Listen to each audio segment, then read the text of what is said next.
The Last of Us Season 2 has been a brutal, emotional roller coaster, and Episode 5 might be its most intense yet, with the story continuing to unravel Ellie's thirst for revenge, her trauma, and her relationship with Joel's legacy. Episode 5 not only brings us deeper into the heart of her journey, but also makes some major changes from the game, adds important lore, and introduces powerful character moments that will undoubtedly shape the rest of the season. Welcome back to your nerdy show. I'm your host, Spoiler Master. Let's break down the ending of The Last of Us Season 2, Episode 5, why Ellie makes that devastating choice with Nora, what it means for her character, and how the show is reshaping key elements from the game in interesting ways.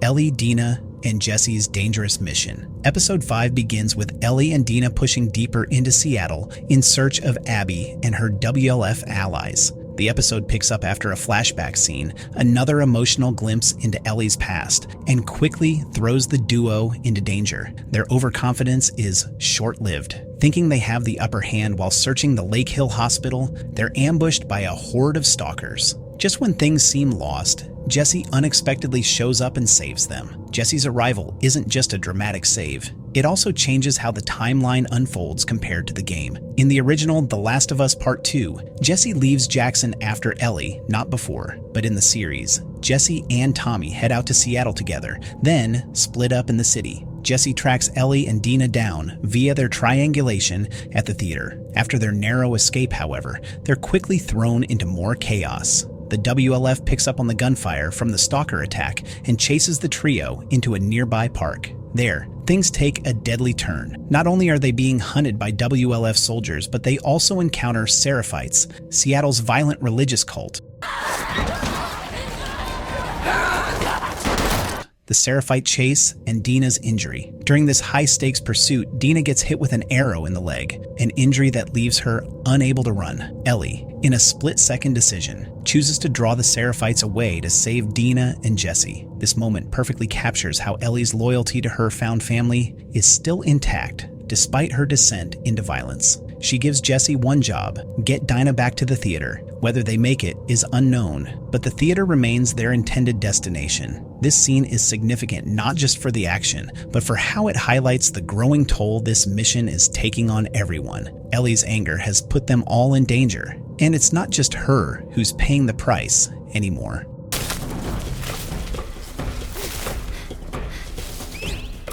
Ellie's confrontation with Nora and what it means. The core of Episode 5, though, lies in the brutal scene between Ellie and Nora. After parting ways with Jesse and Dina, Ellie doubles back to Lake Hill Hospital. There, she encounters Nora, one of Abby's inner circle and one of the WLF members responsible for Joel's death. This confrontation escalates quickly. Nora briefly manages to escape, leading to a tense chase deep into the hospital's lower floors. What makes this scene especially haunting is the introduction of spores, a key element from the video game that was previously left out of the HBO series. Unlike earlier episodes where spores were missing, here they appear in the Overrun, infected basement of Lake Hill, Seattle's original ground zero for the cordyceps outbreak. This moment sets up a key contrast. Nora begins coughing, visibly affected by the spores, while Ellie moves through the area unaffected, her immunity on full display. But Ellie's immunity doesn't just save her life here, it becomes part of her identity, and, in this case, a weapon. Once cornered, Nora still refuses to give up Abby's location, and that's when Ellie's rage takes over. With a pipe in hand, she savagely beats Nora. The episode doesn't show us the full violence. We cut to black after the third strike, but the message is clear. Ellie is no longer the girl we knew. This wasn't just about getting information, it was personal. Nora was part of the group that killed Joel, and Ellie wants her to suffer for that. This scene mirrors the game closely, but feels even more intimate and horrifying in live action. It's not a quick execution, it's a drawn-out, emotional assault. Ellie crosses a line she may never be able to uncross. Why Ellie's violence matters. So why does Ellie beat Nora instead of just killing her quickly? This act isn't only about finding Abby, it's about revenge. It's punishment. Ellie's willingness to use such violence, especially knowing Nora is already dying from the spores, shows how deeply her grief and rage are changing her. She doesn't just want justice, she wants the people who hurt her to suffer in the same way she has. This scene is a turning point. It demonstrates that Ellie's morality is becoming warped. She's trying to hold on to her humanity, but the lines are getting blurrier with every step she takes toward Abby. Where is she? Does Ellie know what Joel did? The big question. One of the most fascinating moments in this episode is the quiet exchange between Ellie and Nora before the violence. Nora realizes who Ellie is, the immune girl from Salt Lake City. She asks her a chilling question. Don't you know what he did? This is a loaded line. She's referring to Joel's massacre of the Fireflies at the end of season 1, where he killed dozens to save Ellie, robbing the world of a potential cure. Ellie responds, "I don't care." That line can be interpreted in two very different ways. One possibility is that Ellie doesn't know what Joel did. That line can be interpreted in two very different ways. One possibility is that Ellie doesn't know what Joel did. Maybe she thinks Nora is lying to save her life. Maybe she assumes it's just a manipulation tactic. But the other, more likely interpretation is that Ellie does know what Joel did. At some point in the years between seasons 1 and 2, Joel may have confessed. Their relationship was clearly strained before his death, which could have stemmed from that revelation. And now, in hindsight, Joel's death has recontextualized everything for Ellie. She may be choosing not to care anymore because Joel was her family, because he was the only one who ever truly protected her. So when she says, "I don't care," it's not about apathy. It's about choosing Joel over the truth and choosing revenge over healing. Now that fucker's gonna try to flank us.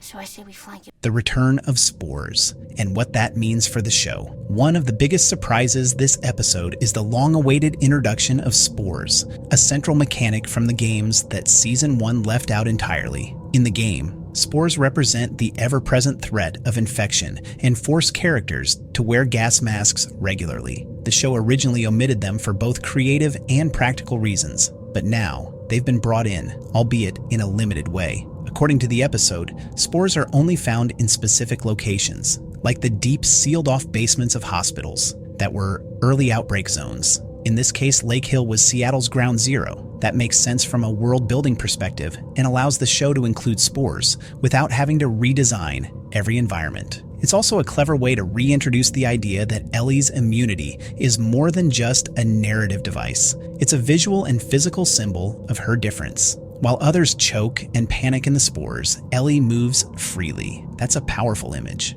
Joel's flashback, a glimpse of what was lost. Just before the episode ends, we get one more flashback, a short but emotional scene where Joel opens a bedroom door and says, "Hey kiddo." It's simple, understated, and devastating. This flashback doesn't directly correspond to a scene from the game, which makes it feel like a brand new addition to the show. Most likely, it takes place sometime in the early days of their time in Jackson before the rift between them grew. It's a reminder of what Ellie lost, that moment of warmth, safety, and unconditional love. In a way, it's the emotional counterbalance to the brutal hospital scene. We see both the girl who loved Joel and the woman she's becoming without him.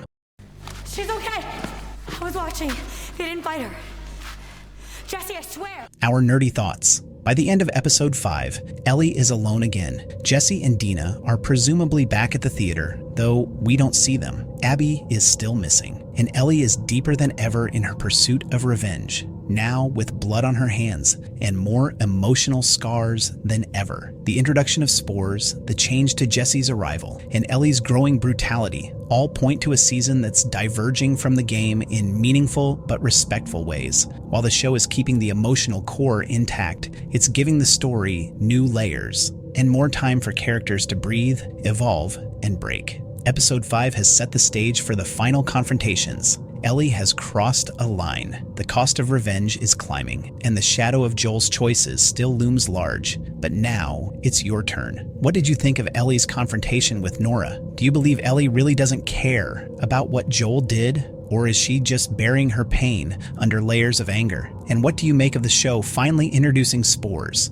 Too little too late, or a smart evolution of the world? Let's talk about it in the comments. Don't forget to like if you enjoyed the breakdown, and subscribe if you want to catch more deep dives as we get closer to the end of the season. This journey is only getting more intense, and you won't want to miss what comes next. Until then, stay safe, stay sharp, and remember, endure and survive.